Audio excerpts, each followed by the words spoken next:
I am here for a reason. I'm here to share a vision of how to clean our society, and by doing so, prepping it for coming generations. By using one of the world's biggest, by far most vain, and most waste-producing industries. And also, my dedication to the reinvention of a shopping bag as the first spark of the fire to come. So, there's a lot of things that I don't know, especially about fashion, actually. When I think about it, it's actually the way I sort of built my career. The not knowing has, however, given me the ability to question norms and set standards of this industry.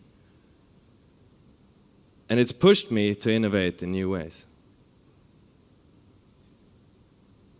Apart from that, there's a few things that I do know that actually led me here today. I know that when Sutip spoke before, she spoke to my heart. I know that I'm a child of mountain and ocean. I know that nature is my home. I know that nature is my safe haven. And I know that nature is my space for eternal creativity. I know that it's a house that I'm ready to fight for, with every bit of energy and life I have in my body. I also know that I met my friends, later business partners, and co-pilots on our journey 16 years ago on a glacier in Norway.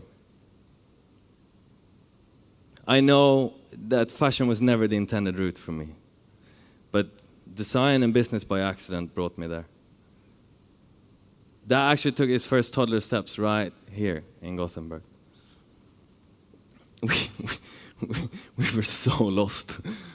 We were just completely lost in translation, out in production facilities, far off destinations, in horrible condition. Was just simply trying to figure out how to design, and for whom. Lost.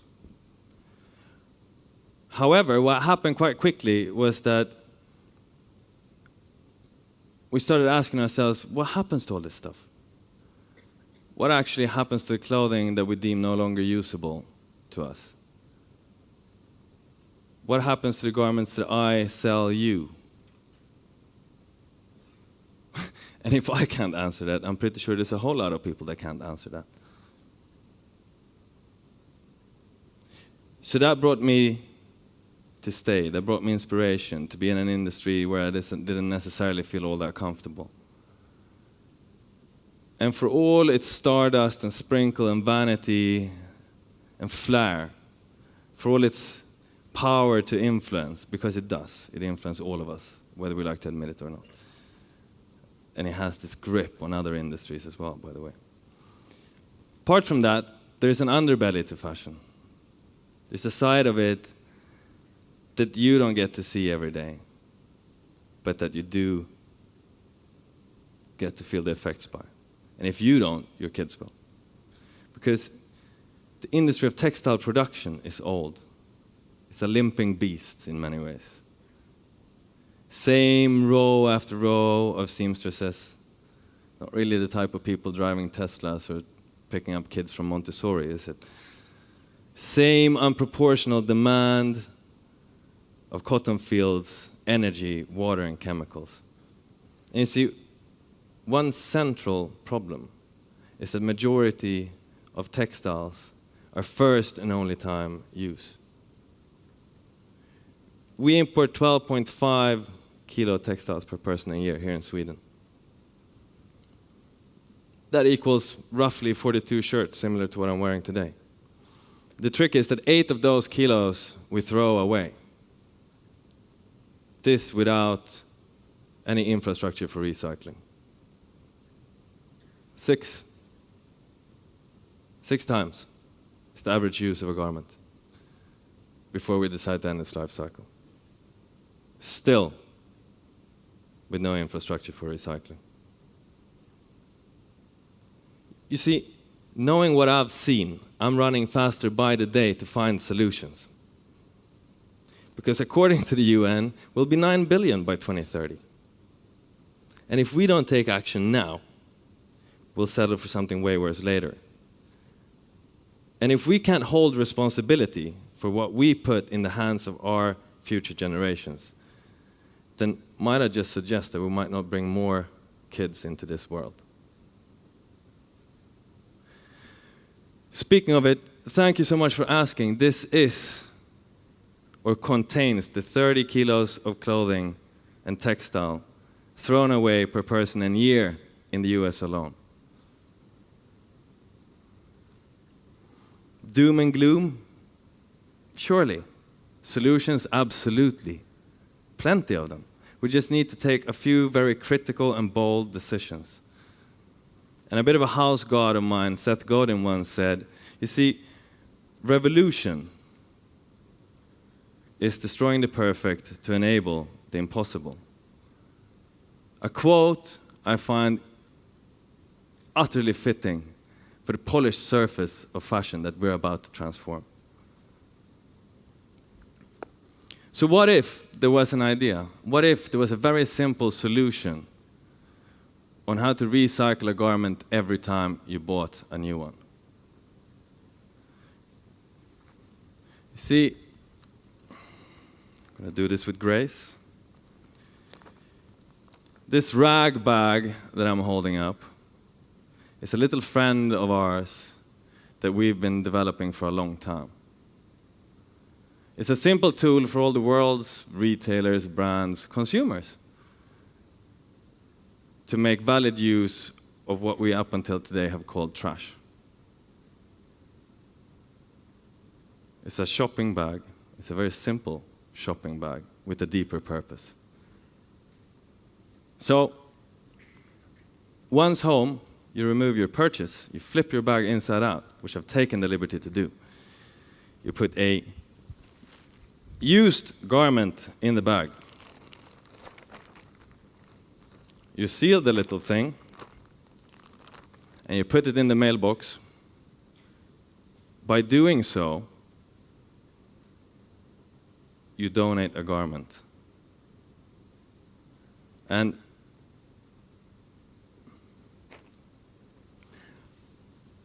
what's so important with donating? Well, what's important with donating is that it generates a reuse or a recycling. And what would be the effect if we just started reusing or recycling a bit more? You see, if all Europeans would only recycle one T-shirt, the simplest of garments, one T-shirt per person, then we would save 1.8 trillion liters of water, a number I can't relate to. But after some calculation, I realized that that is pretty much the same amount that it would take to fill up 330,000 versions of this room, which is somewhat easier to relate to. So, 7 years as an entrepreneur, fighting with ideology and ideas of where to go in a somewhat non-idealistic industry. I stand here today and I feel that it's not only mine, but it's our proudest moment, because I think that the greatest of fires can be started with the smallest of sparks. And in this case, it might just be a small bag, but it's also a solution for a long-lasting behavioral change. So, what's so incredibly good when it comes to reuse and recycling? Well, the only home we've ever had, Mother Earth, will keep her from bleeding dry. We'll clean our society from trash. It's something that uses way less energy, water, and chemicals than a conventional way of going from a cotton field or oil refinery or a cashmere goat all the way through to a finished garment. Another mind-blowing thing is that's a whole new model of business, because all of a sudden we have an income from what we already produced, sold, bought, and used. First time in the industry of fashion that by recycling clothing, breaking them down, creating new fibers that then will be woven into new fabrics, stitched into new garments, allows ethic, environment, and finance to be buddies. Rarely has that happened in our industry before. So, proof, you might ask for. Proof. I'm wearing it. This suit that I'm wearing is made from recycled wool, where I spend majority of my time. 25% of our business is based on recycled fibers. A number that's going to grow at a very fast pace over the coming years. And that's one thing. But the fact is that we're small. And it's easy. It's not rocket science. So if we can do it, a lot more people can.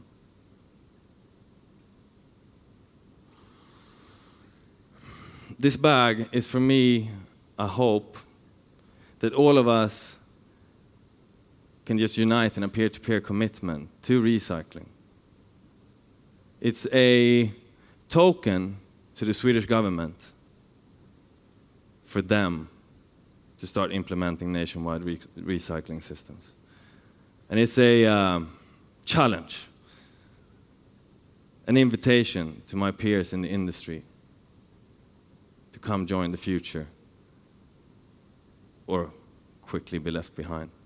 Because when we start reusing and recycling fashion, we will inspire and transform other industries as well at a very drastic pace. So one last and final thing. I know that at no other space in time have we as consumers held more power in our hands.